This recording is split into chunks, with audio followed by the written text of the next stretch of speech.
نحمدہ و نصلی علی حبیبہ الکریم اما بعد فاعوذ باللہ من الشیطان الرجیم بسم اللہ الرحمن الرحیم وما خلقت الجن والانس الا لیعبدون صدق اللہ مولانا العظیم وصدق رسولہ النبی الکریم الامین ونحن علی ذلک لمن الشاہدین والشاکرین والحمد للہ رب العالمین۔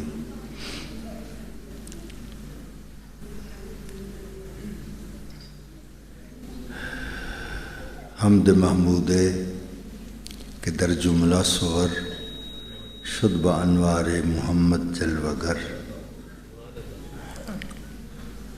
صورت گر ازل نے تیرے اعتبار پر ایک مشت خاک تھی جسے انسان بنا دیا۔ حضرت قبلہ ڈاکٹر محمد اسحاق قریشی صاحب، محترم جناب خالد حسنین خالد صاحب، جگر ڈاکٹر صاحب کے جملہ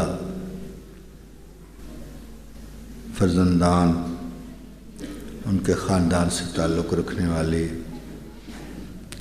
خوش نصیب شخصیات، جملہ حاضرین کرام، ایک مرتبہ درود پاک پڑھ لیجیے۔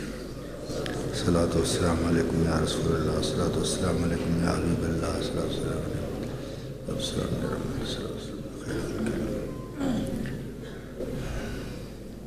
محترم حضرات، اللہ پاک کی بے شمار حمد اور اس کے محبوب کریم صلی اللہ علیہ وسلم کی بے حد و حساب نعت کے بعد گزارش یہ ہے کہ قبلہ ڈاکٹر صاحب کی محبت مجھے یہاں کشاں کشاں لے آتی ہے، اور آپ بھی اتنی شفقت فرماتے ہیں کہ تکلیف کے باوجود اتنے دور دراز علاقے میں تشریف لے آتے ہیں۔ مجھے اللہ تعالیٰ نے بہت نوازا ہے، میں اس کے احسانات کا جتنا شکر ادا کروں کم ہے، لیکن میرے اعزازات میں ایک یہ بات بھی ہے کہ میرے پاس ڈاکٹر صاحب تشریف لاتے ہیں، یہ میرا ایک اعزاز ہے۔ اللہ ان کا سایہ دراز فرمائے۔ ہم ان سے استفادہ کرتے ہیں، ان سے باتیں سن سن کے آگے اپنی محفل کو ہم سجاتے ہیں، کرتے ہیں۔ ان کے خطاب سننا ہو یا ان کے پاس ویسے بیٹھنا ہو، ایک ایک لمحہ بڑا قیمتی ہوتا ہے، بڑی قیمتی باتیں، بلکہ جب ہم علیحدگی میں بیٹھتے ہیں اس وقت اور زیادہ گہری باتیں آپ مجھ سے فرماتے ہیں، یہ ان کی ذرا نوازی ہے۔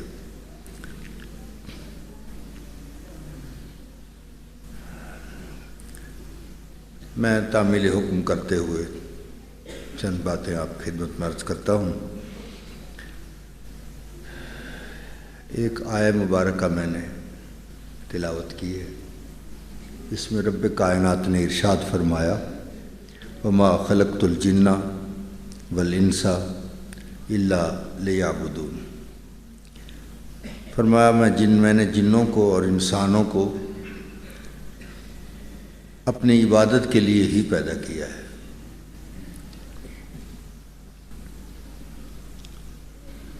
اور یہ کائنات ساری کس لیے بنی ہے؟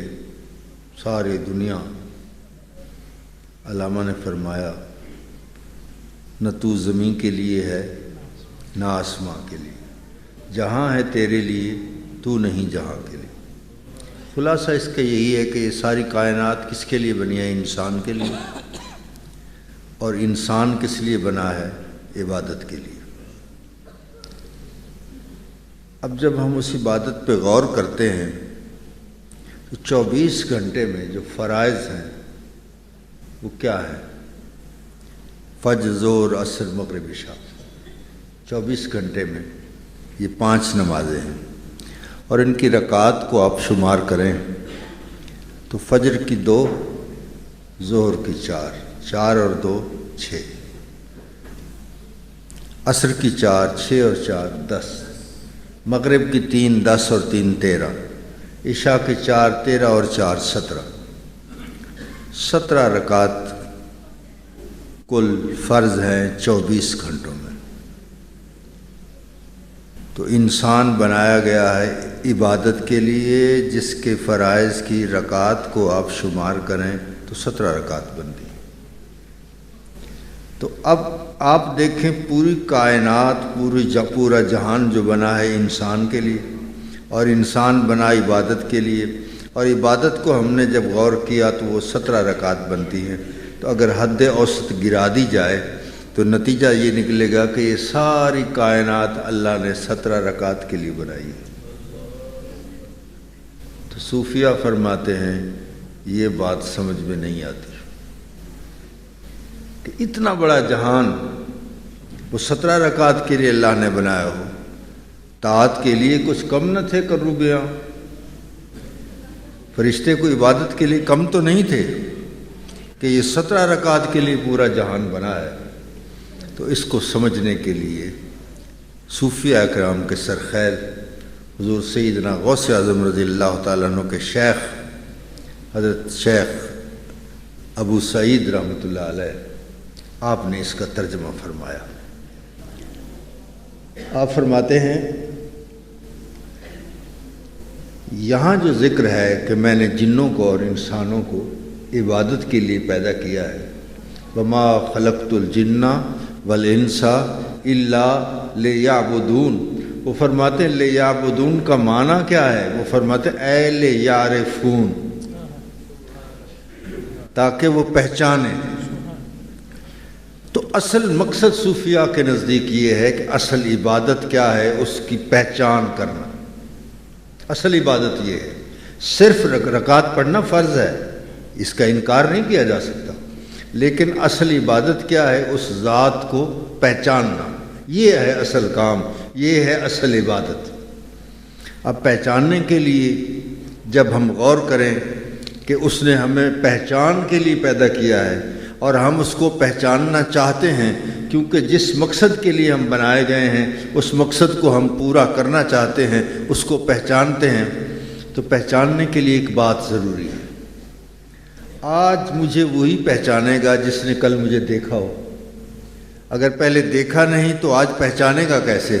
اس ذات کو ہم کیسے پہچانیں گے؟ اس کو تو ہم نے دیکھا نہیں ہے۔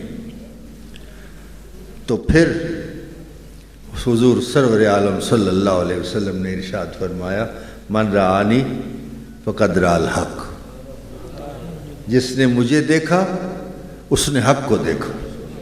تو حضور کی پہچان اس کی پہچان ہے، اور یہی اصل عبادت ہے۔ اور اس پہچان کا مرحلہ جو ہے وہ صاحب عرس جب قبر میں تشریف لے گئے تو سوال کرنے والے آ گئے۔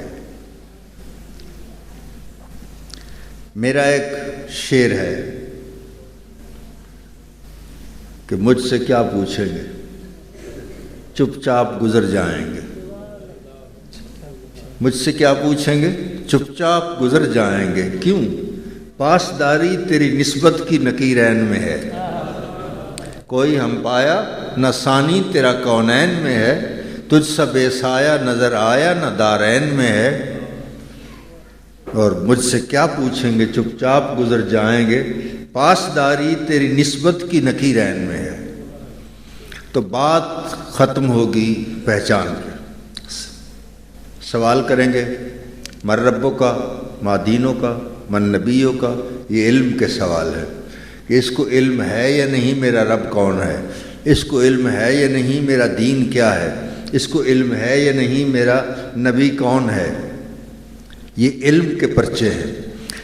صرف علم کے پرچے میں پاس ہونے سے کوئی پاس نہیں ہوتا۔ پاس کب ہوگا؟ جب پہچان کا پرچہ پاس کرے۔ پوچھا جائے گا ان کے بارے میں کیا کہتا تھا، یہ نہیں پوچھا جائے گا کہ اب کیا کہتا ہے، پوچھا جائے گا کہ جب تو دنیا میں تھا تو کیا کہتا تھا، ایک سوال یہ ہوگا کہ جب تو دنیا میں تھا تو ان کے بارے میں جب سرکار کی زیارت کرائی جائے گی تو پوچھا جائے گا ان کے بارے میں کیا کہتا تھا، اور اگر مجھ سے پوچھیں کہ تو ان کے بارے میں کیا کہتا تھا، آج جو کہہ رہا ہوں یہ سناؤں گا، اس سے پہلے جو کہہ کے آیا ہوں وہ سناؤں گا، اس سے پہلے جو کہہ کے آیا ہوں وہ سناؤں گا، زندگی بھر جو کچھ کہتا رہا ہوں وہ انہیں سناؤں گا۔ ہماری تو قبر میں بھی محفل میلاد لگ جائے گی۔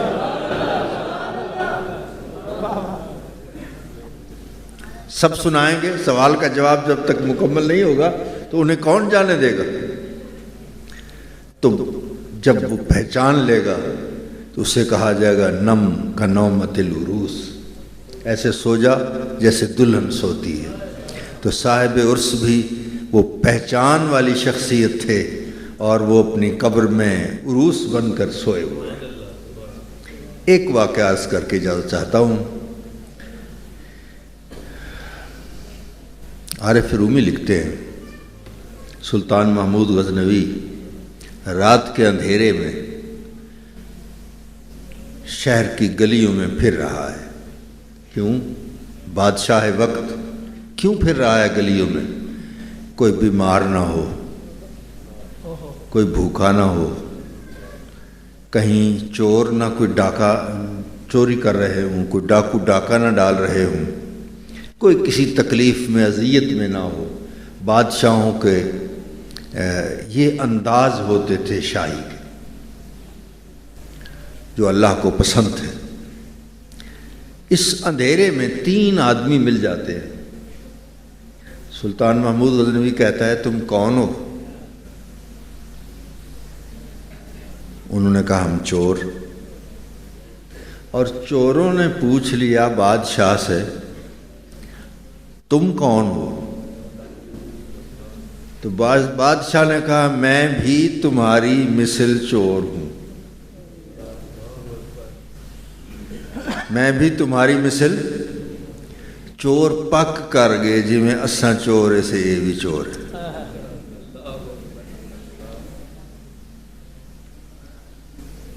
ان کو کیا پتا کہ انہوں چاک نہ جانی، انہوں پاک جانی، ایہو پاک مالک لولاک دائی۔ تو اس نے کہا میں تمہاری مثل چور ہوں۔ بھئی کس کو کہا تھا میں تمہاری مثل چور ہوں؟ چوروں کو کہا تھا، وزیروں کو نہیں کہے گا، مصاحبین کو نہیں کہے گا، چوروں سے کہہ دیا ہے کہ میں تمہاری مثل چور ہوں، تو وہ چور تو نہیں بن گیا نا، بادشاہ تو بادشاہ ہی ہے۔ واہ واہ واہ، سبحان اللہ سبحان اللہ۔ میں نے کہا ٹھیک ہے۔ سلطان محمود غزنوی نے کہا یار ایویں کروں آج چوری رل تے نہ کروں، تساں بھی چور میں بھی چور، تساں وکھری کرو میں وکھری کریں، کیا فائدہ، آج رل تے چوری کروں۔ انہوں نے کہا ٹھیک ہے ایسے بھی ہو سکتا ہے، لیکن ہم چوری کرتے ہیں، ہمارے اندر کوئی کمال ہے، فن ہے، ایسے تھوڑا کوئی نیا آدمی ہے اس کو ساتھ شامل کر لیں۔ اگر تمہارے اندر کوئی کمال ہے تو ہم تمہیں بھی ساتھ شامل کر لیں گے۔ سلطان محمود غزنوی نے پوچھا دسو بھئی تارے کیا کمال ہے؟ ایک آکھیا میرے چے کمال ہے میں دیوار دے باہروں کھڑتے دس سکدا خزانہ ایتھے۔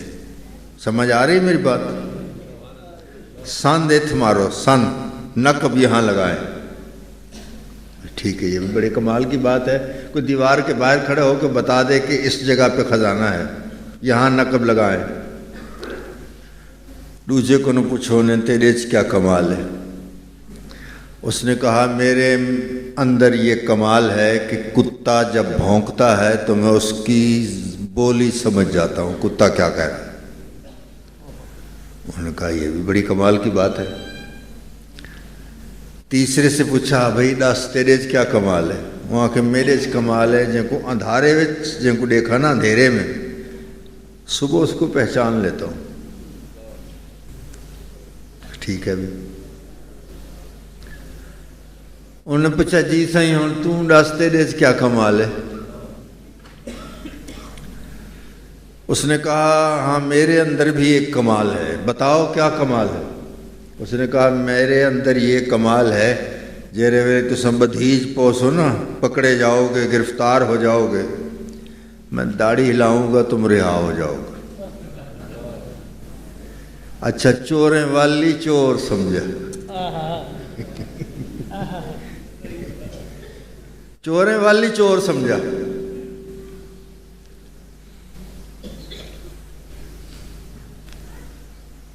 انہوں نے کہا ٹھیک ہے یہ ایک ہی تو کمی تھی ہمارے اندر وہ پوری ہو گئی ہے تو بس اب مل کے چوری کرتے ہیں طے ہو گیا. اب ایک اور مرحلہ تھا اور وہ یہ کہ کیندا گھر بنوں فلاں گھر فلاں گھر فلاں گھر. بادشاہ نے کہا یار آج ہم 4 ہیں پہلے تم 3 ہوتے تھے اب تمہیں ڈر بھی کسی چیز کا نہیں ہے. آج بادشاہ دا گھر نہ بنوں کہیں غریب دا گھر کیوں بنوا جلو آج بادشاہ دا گھر بنوں. انہوں نے کہا ٹھیک ہے. وہاں جب پہنچے اس سے پوچھا گیا بتاؤ بھئی کہاں ہے خزانہ. اس نے صحیح جگہ پہ نشان لگا دیا. وہ جو سند مارن واسطے اپنا جرا آلہ ہاؤ کو استعمال کتوں نے کھڑکا تھے کتا بھونکے. اس نے کہا بھی بتاؤ کتا کیا کہہ رہا ہے؟ اس نے کتا یہ کہہ رہا ہے جیندی چوری کریندے پہ وے وہ خود وچ. کتے نے پہچان لیا چوروں نے نہ پہچانا بازی لے گئے کتے تہ تھی اتے.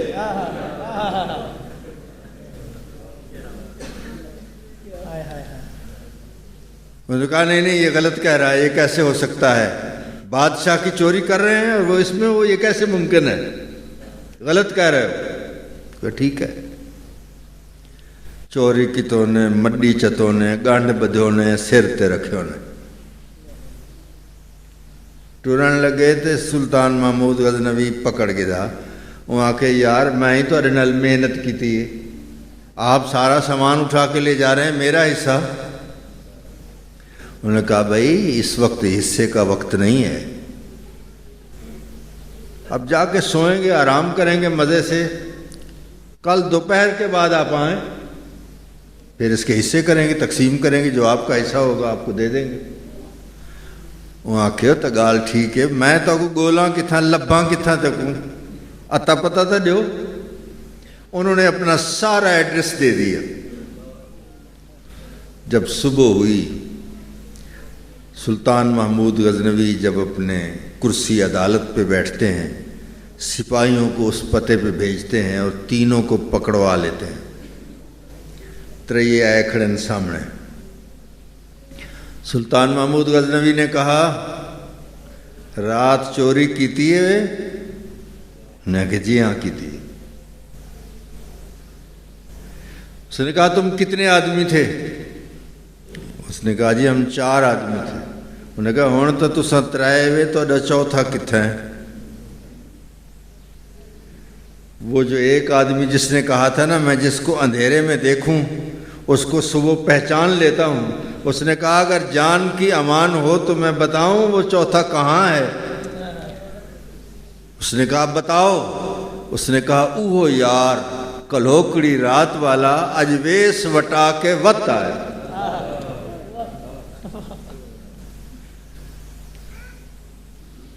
تو انہوں نے کہا حضور ہم نے تو اپنا کمال دکھا دیا ہے اب آپ کے کمال دکھانے کا وقت ہے.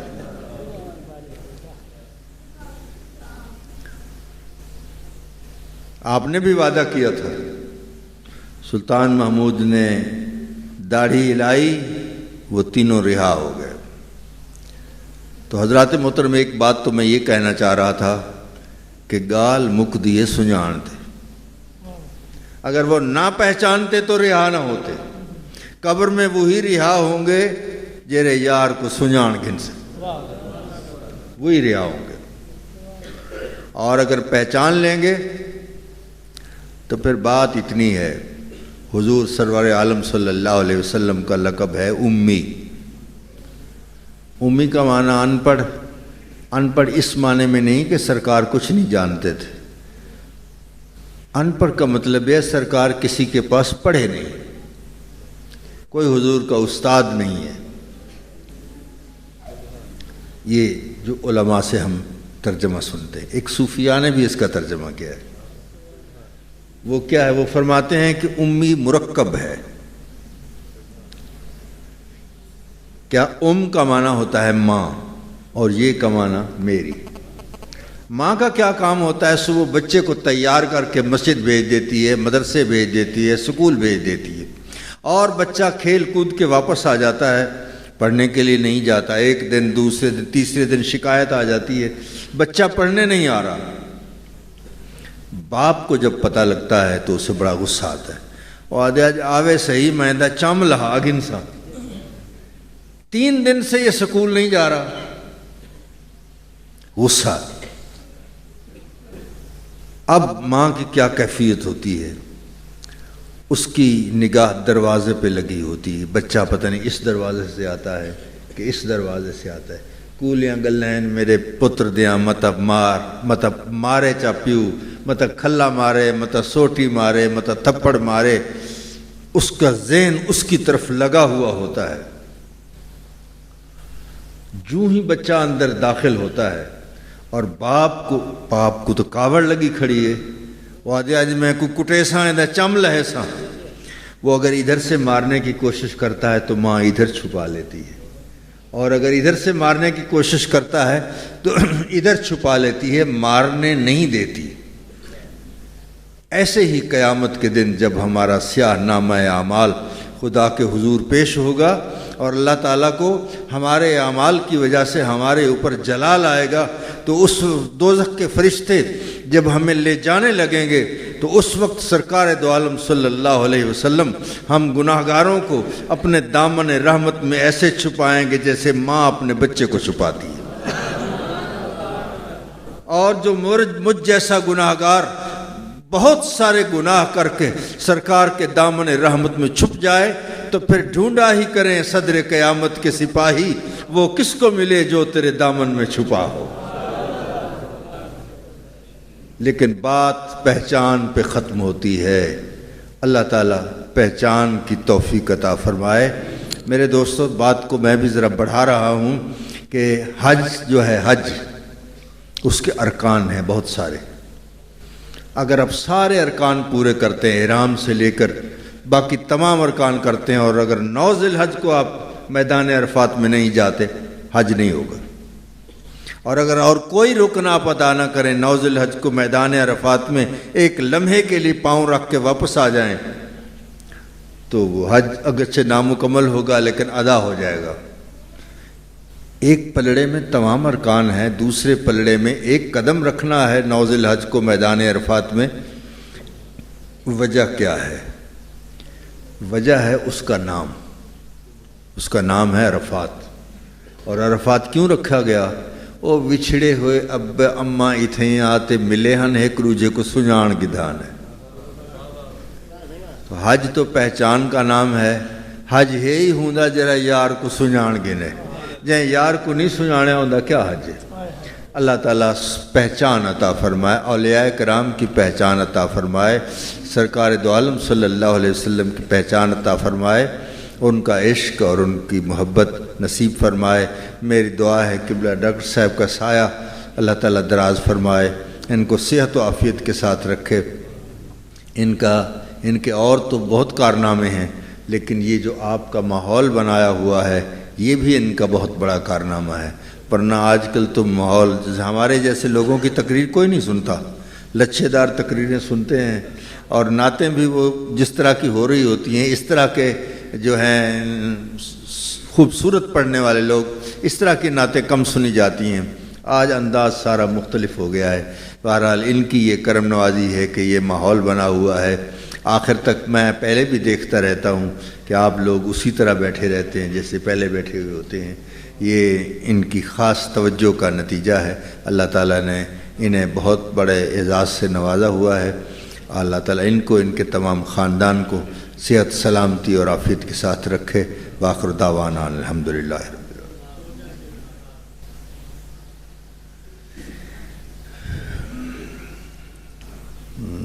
نعت شریف کے لیے مجھے حکم ہوا ہے، پہلے میں زیادہ ٹائم لے گیا ہوں۔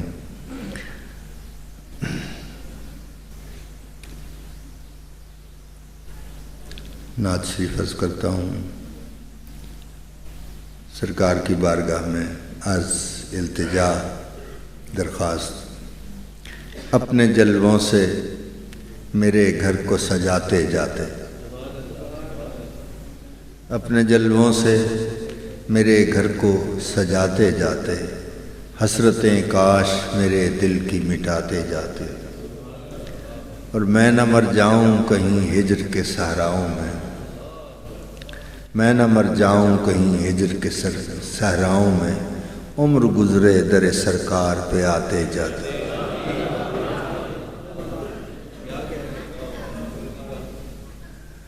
میں طائب صاحب کی یہ زمین تھی، اس میں ایک مرتبہ انہوں نے ایک محفل میں بڑے بڑے شعراء بیٹھے ہوئے تھے، تو یہی وہ نعت پڑھی کہ شعر تھا، کاش طیبہ میں سکونت کا شرف مل جاتا، دیکھتے روضہ سرکار کو آتے جاتے۔ تو میں نے بڑی گستاخانہ جرت کی کہ میں نے ان شعراء کی موجودگی میں نے پوچھ لیا کہ حضرت یہ آتے جاتے کا کیا مطلب ہے؟ تو آتے جاتے تو ایک عوامیت ہو جاتی ہے کہ لنگ دیا ٹپ دیا۔ میرا یہ ذہن نہیں تھا، لیکن وہ بات ایسی ہو گئی تو ایک سناٹا سا چھا گیا کہ طائب صاحب کے شعر پہ جو ان سے اصلاح لیتا ہے وہ شخص ان کے، تو میں نے جب صورتحال کو بھانپ لیا تو میں نے عرض کیا کہ میں تو کچھ اور عرض کرنا چاہتا تھا کہ آپ نے اس میں ایک ادب کا درس دیا ہے، اور وہ یہ کہ جب آپ جائیں گے تو پھر تو ظاہر روضہ شریف کو دیکھیں گے، آتے تو آپ نے دیکھ لیا، اور جاتے کا مطلب یہ ہے کہ الٹے پاؤں واپس جائیں تاکہ جاتے ہوئے بھی دیکھتے جائیں۔ آتے بھی دیکھیں اور جاتے ہوئے بھی دیکھیں۔ میں نہ مر جاؤں کہیں ہجر کے صحراؤں میں، عمر گزرے در سرکار پہ آتے جاتے، اور آپ آ جاتے کسی شب میرے غم خانے میں، آپ آ جاتے کسی شب میرے غم خانے میں، قید ہجراں سے میری جان کو چھڑاتے جاتے۔ ابھی وہ اسی طرح سے پڑھ رہے تھے تو یہاں فیصل آباد کے ایک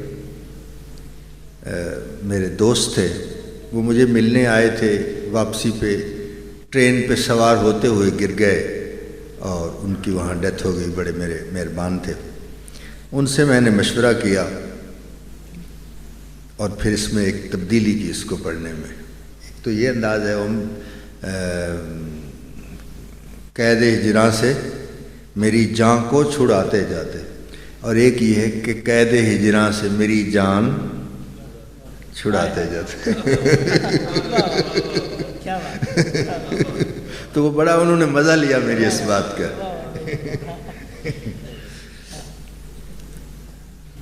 اور ایک اور نعت شریف جو مدینہ شریف سے واپسی پہ میں نے لکھی، شاید پہلے بھی سنائی ہوگی۔ بام و در سے لپٹ کے رو آئے، بام و در سے لپٹ کے رو آئے، یوں مدینے سے ہم بھی ہو آئے۔ اور مقطع ہے کہ قطب کا سر ہے اور وہ دہلیز، قطب کا سر ہے اور وہ دہلیز، اب ذرا موت سے کہو آئے۔ قطب کا سر ہے اور وہ دہلیز، اب ذرا موت سے کہو آئے۔ اس کے دو معنی ہیں، ایک تو یہ کہ اچھا ہے اب ذرا موت سے کہو آئے، اور ایک یہ کہ یہاں سے تو حیات ابدی ملتی ہے، اب ذرا موت سے کہو ہے۔